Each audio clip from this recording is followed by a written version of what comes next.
এবছর শারদীয় দুর্গাপূজায় কোথাও নিরাপত্তার কোনো ঝুঁকি নেই বলে মন্তব্য করেছেন স্বরাষ্ট্র উপদেষ্টা মোহাম্মদ জাহাঙ্গীর আলম চৌধুরী।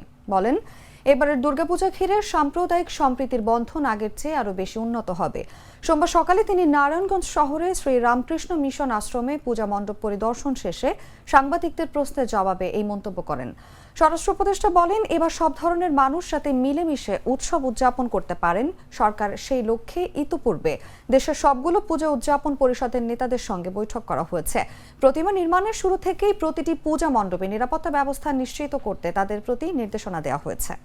এবার তাদের আয়োজন খুবই ভালো, এখানে কোনো ধরনের কোনো সমস্যা নেই এবং ডিসি মহোদয় আমাদের বললেন টোটাল এই পূজা ইসের জন্য কত লাখ দিতে হবে? টোটাল 32 লাখ টাকা দেওয়া হয়েছে এবং প্রতিটা মণ্ডপে 500 কেজি করে চাউল দেওয়া হয়েছে এবং এই পূজা যেন ভালোভাবে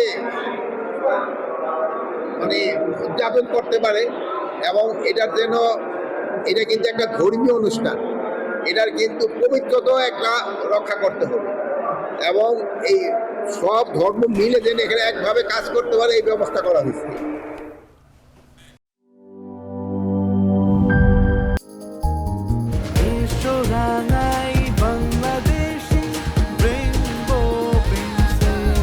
রেইনবো পেইন্টস, ছড়াও জীবনের রং।